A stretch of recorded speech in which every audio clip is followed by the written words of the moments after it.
Welcome to this session on the Disciplined Lifestyle series. I'm your host, Doc Ant, and as you guys know, this series is all about the disciplined lifestyle, a lifestyle that so many people desire to have, but yet battle because of the subtitle, Self-Control Through Behavior Modification. Today with me, one of the specialists, one of the authors, and that is Dr. Michelle van Tonder. She is the author of, and you'll see this book has got 6 different authors at the back, and she's the person that wrote on finance. Oh my gosh, we need to get finances under control. But why? What is the problem? Why is it that so many people want to get it under control and they just can't get it right? Well, the bottom line is actually the essence of the actual book, and that is the ability to discipline yourself through your financial matters. So I can give you a small example. Let's say you wanted so badly to get involved in saving, but you say you don't have money to save. And if you realize that, let's say, for example, every day, Monday to Friday, you bought yourself a cup of coffee at wherever it is, Starbucks or wherever, you're paying 30 to 45 Rand for that cup of coffee. So let's just work on 30 because of my math. So 3 fives are 15. So that would be 150 Rand a week you're wasting on a cup of coffee. Now, times that by 4, you're looking at 600 Rand. True. So you could go and take 600 Rand just by reducing, being self-controlled, reducing that spend, and put it where it needs to go. Oh, what wisdom, right? And that's why this is the specialist when it comes to finance. Itchy nose there, sorry.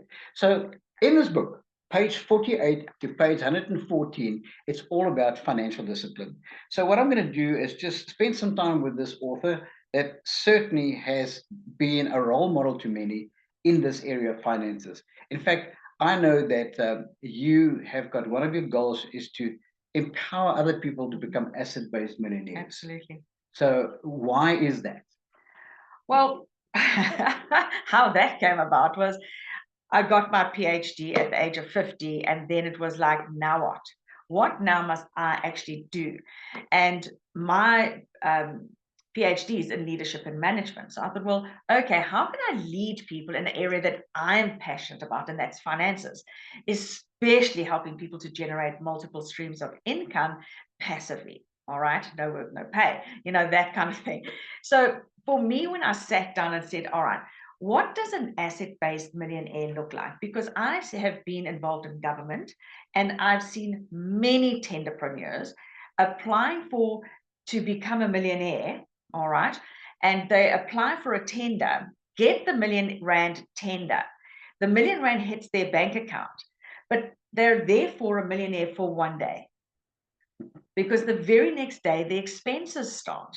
And so the R1 million gets less and less and less, and they don't know how to top it back up to $1 million.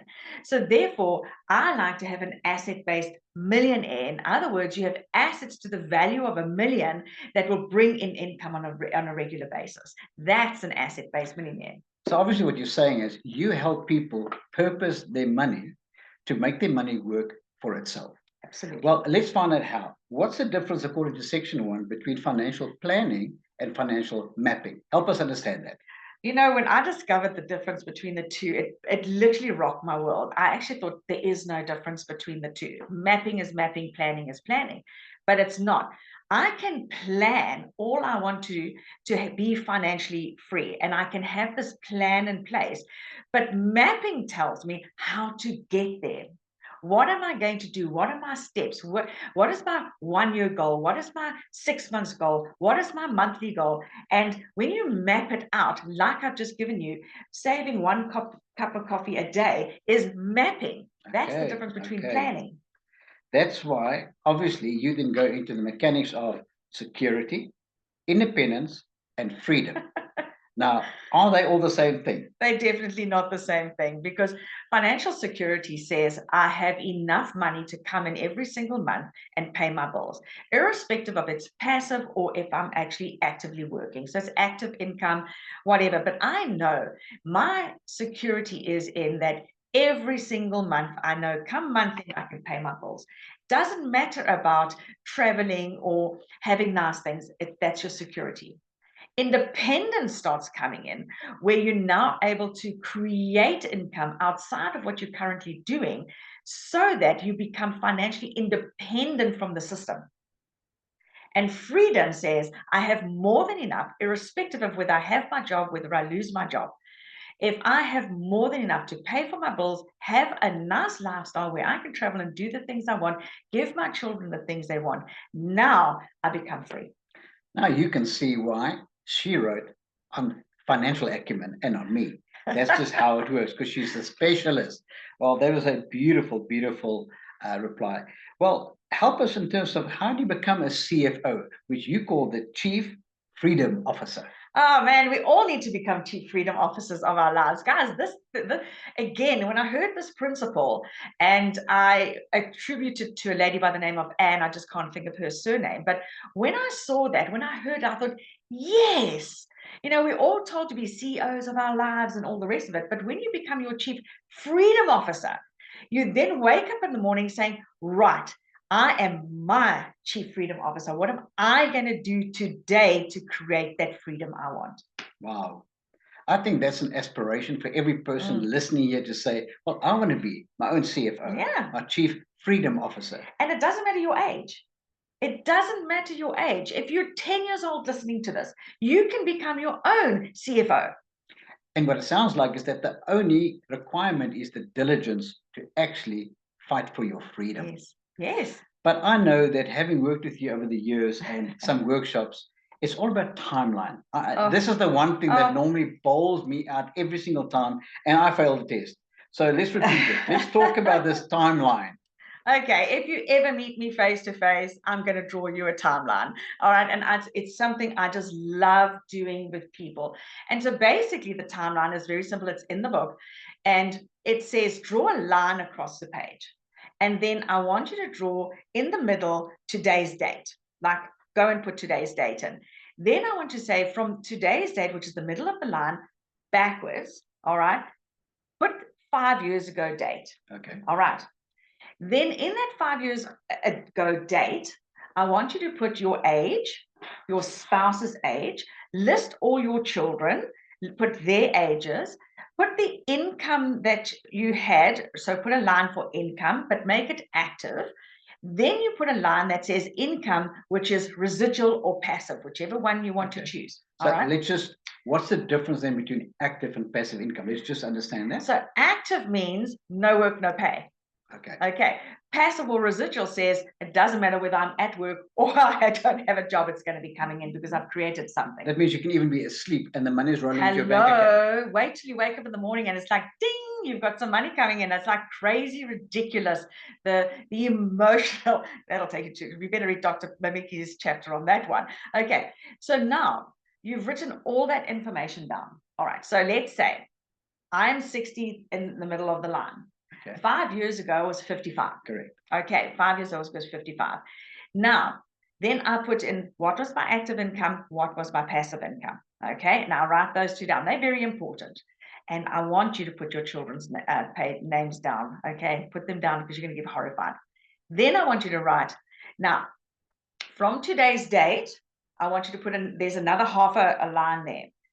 Forget about the fact that it's not equally done, but if you're a high melancholy, please equalize it, okay? Then I want you to put a line at the end, and I want you to make that 10 years, all right? Okay. 10 years.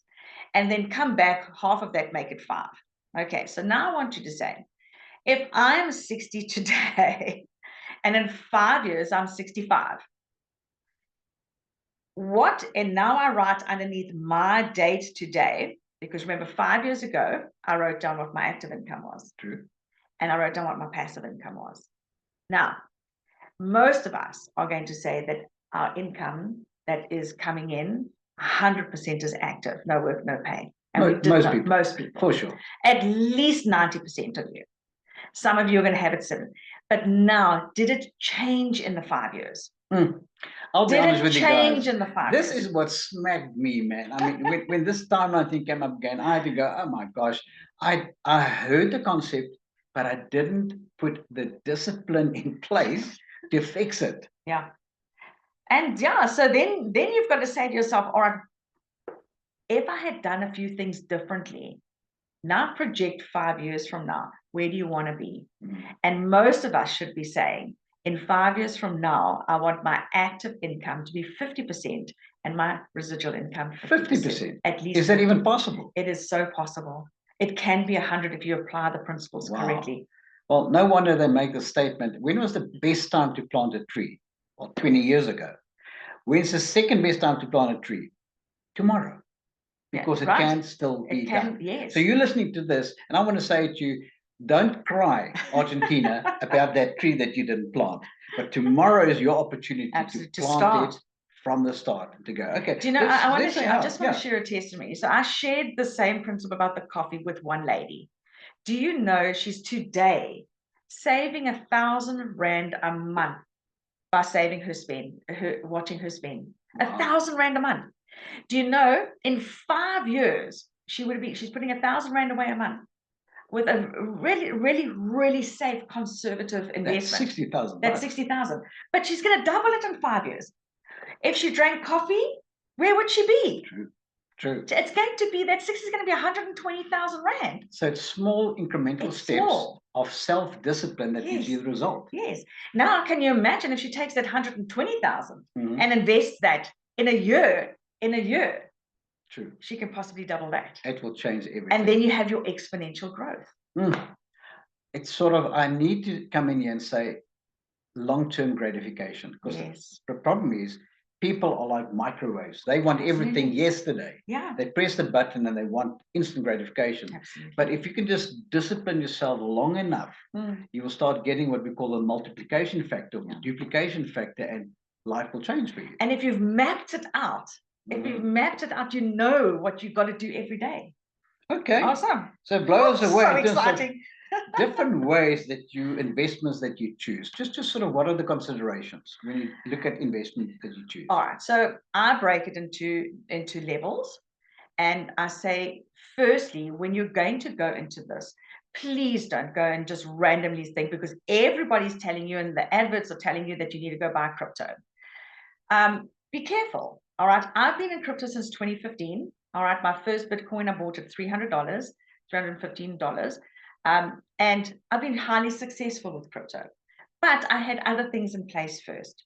So you must go with risk adverse investments first. I know they're slower.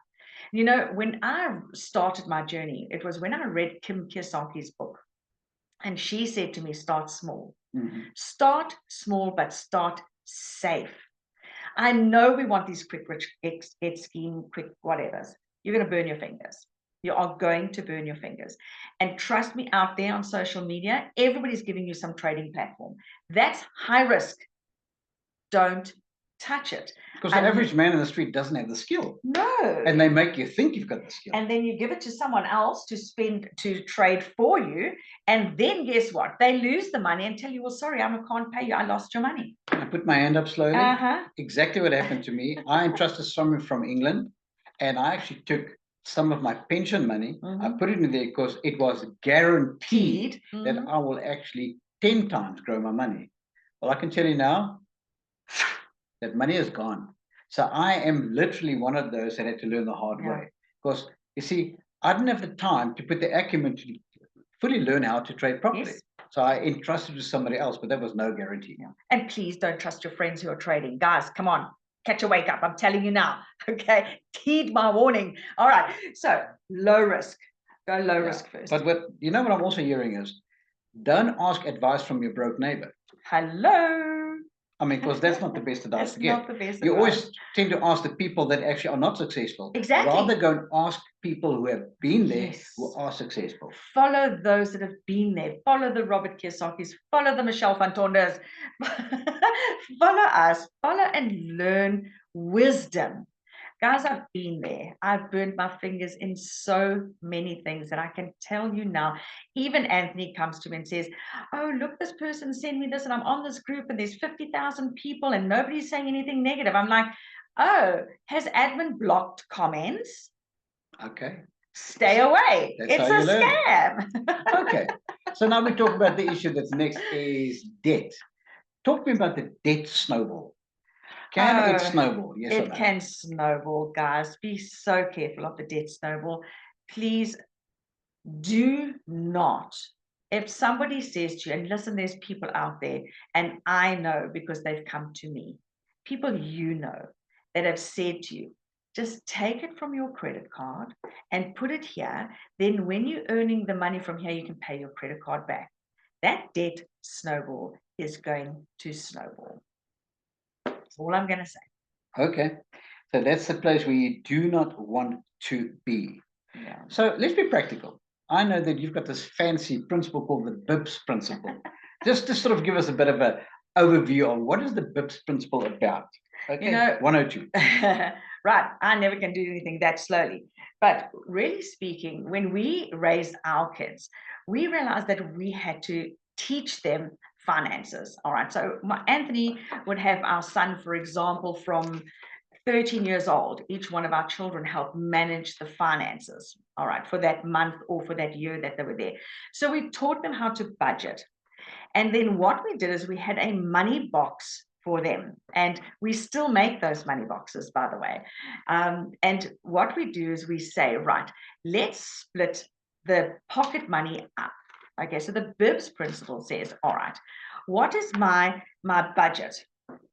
All right, so what is my budget? My budget is, that's the B, the first B. So the first slot, and if you don't have a money box, what my son did with his children is he put 3 bottles on the shelf, actually 4 bottles on the shelf, okay? And each one, and he put there, what is your budget? So in other words, what we're teaching is teaching people to live off 70% of their income. Okay, so let's say the child's pocket money is 50 Rand per se. You'll start off in the beginning of the month putting the whole 50 Rand into the B, and then say, okay, but let's make it 100 to make it easy. 100 Rand. Let's make it 100 Rand. I need a calculator. Make it easy. Okay. Right. So put 100 Rand into the bottle, and then say now we're going to apply the BIPS principle, which is for budget is 70. So you would actually take 70 Rand, leave it in bottle number 1, and now you've got the other 30 Rand in your hand. 30 Rand in your hand. Take us further. All right. Now imagine if you could live off 70% of your income, guys. We would change our lives. Then what we do is we take another little bottle, and that becomes a 10% bottle, which is IBI. The I is for invest. Okay. What do you need to invest? All right, so now you're going to invest in something that's going to create that residual income that's coming in. All right, so it's an investment. Then you're going to have your BRB. The next B is for what? Another 10%. All right. And that is where we say bless. Now, it all depends on your religious belief as to where you're going to bless. If you come from the church family, that would be your tithe. If you come from, let's say, something else that doesn't do tithing, you would bless back into your community. Now, my son had a problem with giving to the church. That was his issue, and I don't force things on people. However, what he did with his 10% every single month is he went and bought McDonald's and gave it to the people that were begging on the streets. So he blessed his community with that 10%. And then you have to have the S, because if you don't have the S, which is the save, another 10%, when you save, you're saving for the rainy day. Because if you do not have save and invest separately, when it's time for your child to have dental, braces, or your car needs tires replaced, you're going to take that investment money and you're going to use it. So I'm going to say, try and teach your children to live off 70% of their income. Then take 10% of their income for investment, 10% for community work, and another 10% to save for the rainy day, or for, let's say, for example, again with our children, we would say, all right, we're buying tackies, for example, or trainers, whatever you want to call them. But if they wanted Nike trainers and it was 300 Rand more, because we have got 4 children, then they took the difference out of their saving to buy the brands that they wanted. And that's how we train them. And to this day, I know that some of them are applying exactly the same principle. So that's your BIBS principle. And what I want you to see is, now when we were babies, we messed. That's why we needed a bib. True. Okay, because we just didn't know how to do. We couldn't eat properly. But as we grow and as we mature, literally that bib can be taken away because the principle is embedded. B, and that is for budget. I, invest. B, bless. And then S for save. Yes. There's the BIBS principle that is uniquely that you devised it. No one else did. It's your acronym. It's mine. Yes. But now when we get Proud of to it. finances in the whole, it still comes back to behavior. It does. Because as you know, you've written your chapter, and then at the end of your chapter, there was an insertion made by myself. What value do you see from a behavioral modification point of view for that part that is included at the back of every specialist's input? I am so glad you say that, and that's probably actually the most important place to read from, and then go into what the section says. Go to the back of the book or the back of the chapter and read that, because when I was dealing with entrepreneurs and helping entrepreneurs become asset-based millionaires, I realized that some of them were not grasping from my perspective, all right, on how to save. I was stepping into my profiling, which is would be of my compliance side, saying this is the steps that we've got to follow. But then I was working with individuals that didn't have that as a strength factor for themselves, and they couldn't grasp. So when you added value to each one is going to apply these principles from their behavior perspective. And if you understand that, you don't get cross with your children who will look at things differently. Correct. All right, and you'll help them understand. Because we all are different, and therefore, through the driver, influencer, supporter, and compliant view, I help at the end of each chapter to literally compartmentalize and help you channel it for each individual person through who they are. And you find that, guess what? My saving mechanism is different to your saving mechanism. And that was so hard for me to understand, because when I taught the BIBS principle, the phlegmatics, the S, the supporters, for them, their investment was relationship. So they took their investment money to go and sit and have coffee with their friends. And I was like, you can't do that. So for them, their relationship investment was greater than a financial investment. That's why one daughter never had money, because she always spent it on other people. It was crazy. And then I had to say, okay, you still need to use the I investment for financial, but use the S, the save, to go and build your relationship investment. So when that was packaged that way, that person was able to actually build up a residual. Fantastic. Well, where do we take it from here? Guys, here's the book. It's the Discipline Lifestyle. It's literally self-behavior through behavior modification, or self-control through behavior modification. And what at the bottom here is going to be a link. Now, in that link, I think what I need to do is ask you, can we just give them the BIBS at the bottom, that when they click on it, they know it's there, they can remember it. Yes, absolutely. And they can export it to wherever they want to export it. With my pleasure. And if they want the book, the link will be there to actually go and buy the book. That will take you straight to Amazon.com, where you can buy it. And it is promising to change your life. Because the thing is, who likes discipline? No one. Okay? But here's the truth. When you master self-discipline, the gratification that you get, that you can then say, number one, I have mastered it. Number two, I can now export myself because I've learned what to do and what not to do. Dr. Michelle, I want to thank you so much. You've been a fantastic person here. No wonder you are the specialist on finances. Thank you for your time, your love, your input in writing your part of the book. And it is just an honor for me to have you as one of the co-authors taking this book to every corner of the world. Absolutely. So from me as your host, hasta la vista, baby. Take care. Cheers.